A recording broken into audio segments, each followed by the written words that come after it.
IPM, which is Integrated Pest Management. Like Ron, I've been around for a long time too. Actually started my extension career over here in Hutchinson County as a county agent back in the days when they used to call them county agents. And Candace is nodding her head over there. Worked with her mother and good friends of her dad over there. So I'm kind of in the position of helping with the weed project right now. I started out when I started up in Brookings about 16 years ago, working with Leon Ragweed on the weed project. And when he retired, Mike Mechnig came on board, and Mike chose to go to Dow Agri-Sciences the 1st of February. And so until we get somebody new hired, I'm kind of taking over that role. In the weed area, normally I work more of the pasture range, noxious weeds, those type of things, but I have experience, of course, in the weed area here too. And probably the big thing, and one of the things that I will mention, is working with the herbicide resistance and the herbicide resistance testing that we're doing. I've got two handouts over in the car over there. One is actually harvest aid treatments if we get to that point, and if we have some escapes and those type of things coming up at harvest time that could happen, but it looks like we are getting some of these things done. The other handout talks about the resistance testing that we do and kind of how we go about doing that, particularly for kochia, but I want to mention a couple other ones that we have down in this area. And it also kind of just a few points about what made this year really kind of different as far as weed control.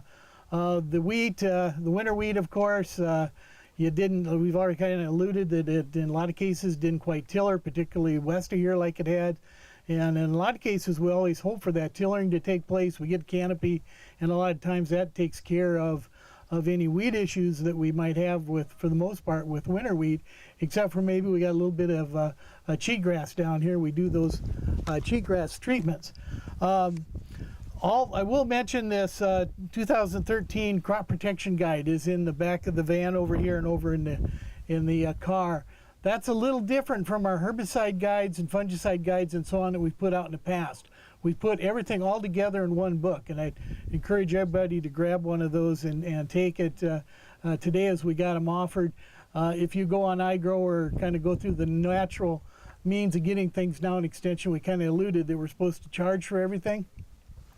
Well, I don't know how those boxes got in the vans here, but help yourself to those, and then you can get away without having to go and charge. If you go and download it on iGrow, you'll have to pay a little bit to get them. So here's your opportunity to get those for free today. Kind of getting back to some of the weed issues. One of the other things that happened, particularly with the spring wheat too, normally we do our normal burn down. In a lot of cases, the weeds were slow emerging this year as well. So if we did our normal burn down, we maybe didn't get everything emerged like we normally do, and the weeds emerged at the same time as the crop. So we do have some of that. So there is some competition. So getting rid of those early weeds in that early wheat is going to be really important. And I've got some figures in there on yield loss due to weeds per square foot in there on several different weeds, and it can add up pretty quickly, particularly in that early wheat, that small wheat coming up a couple 2 or 3 inches tall. So there's some things in there you can pick up and look at later as we go along. Cheatgrass over here. How many of you do any fall treatment for cheatgrass? What do you use? I don't know.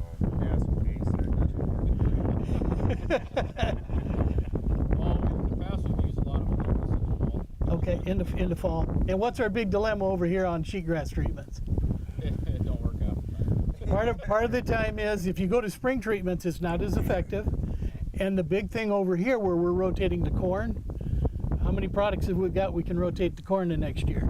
Not very many. That's right, and that's one of the big problems we have. So we have to kind of look at other type of things to kind of keep the cheat in check, and it looks pretty good through here. And it's not the problem that we see over to the west, but one emerging problem, and I hope we don't get to it like they have in Kansas, is the resistance thing, and I'll kind of keep going on to that, is They've got the IMI and ALS resistance showing up out there. They've got glyphosate resistance showing up in cheatgrass.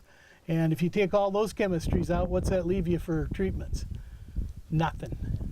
So you got to go back to rotation and cultural type of control. So hopefully we're not going to get to that point, but we need to kind of watch when we have harvest crews coming up and stuff, so we make sure everything's clean and we don't move some of that seed around.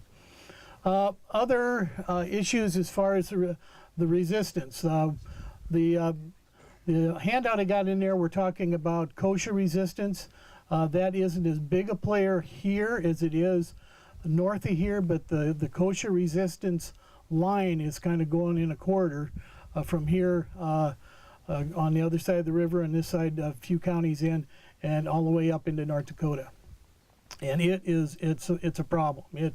It's tough, particularly we can handle it when we do the wheat, but when they're going into wheat and then the follow crop is soybeans, then we have a real problem of what we can use out there to take care of that resistant kochia, because our kochia is already ALS resistant. So then we have glyphosate resistant kochia on top of that, and that can make it a real problem. And I just got a diagram in the handout. When we hear a problem field, we'll get the seed, and then in the wintertime we'll take that seed and grow it out in a greenhouse. And we'll have seed from a susceptible plant that we know we can kill with Roundup, and we've got a seed supply that we can kill with low rates of Roundup, and then we compare that and run that side by side with the suspected resistant varieties or biotypes that we have there. And we've got biotypes that we're taking up 66 ounces in one shot and not even phasing it. So that's pretty scary in itself. And on top of it, it's also ALS resistant. So for the soybeans, we start talking about some of the burners as far as the chemistries that we're talking about. So we're talking things like Cobra and some of those things, and some of those folks in that new soybean country that's never seen that herbicide work before, and they put that out, scares the hell out of them when they see their beans. I can tell the experience of the guys kind of go back in the days when we used that. So that's going to be a real major problem. I noticed that along the side here there was a common ragweed. I think kind of over there where they were standing. How many of you know you've got common glyphosate resistant common ragweed down here? It was identified by Monsanto it's about 4 or 5 years ago now. It's just west of here, over in Charles Mix County. It has not. The good thing is it has not moved like we thought it would. In Illinois and Indiana, common ragweed took off and just went like gangbusters, and we really suspected that one was going to do that. But thank goodness it hasn't. It's stayed fairly contained over in that area, just 2 or 3 fields. They've gotten it down, working pretty hard on it. There's not a lot of it left in that area. We did have 2 years ago 2 small fields show up south of Brookings for whatever reason, and they got those pretty much in check. So it's one we need to watch for. You folks down here need to watch if you've got a common ragweed that's giving you some fits. Might not hurt to have it checked. Most of the major chemical companies can do resistance testing. We'll do it for you up at SDSU. We just need some of the seed from those problem plants you have. We also do in-field testing too, to kind of confirm what we're looking at when we declare that. And then after that, you're just going to have to work a little different management program when you're going through and doing that. So with that, I think I'll probably leave it there if there's any questions. Otherwise, I think we're going to probably kind of mingle in and around out here and go to some individual things. But are there any questions just right now? Otherwise, we can do some things individually later.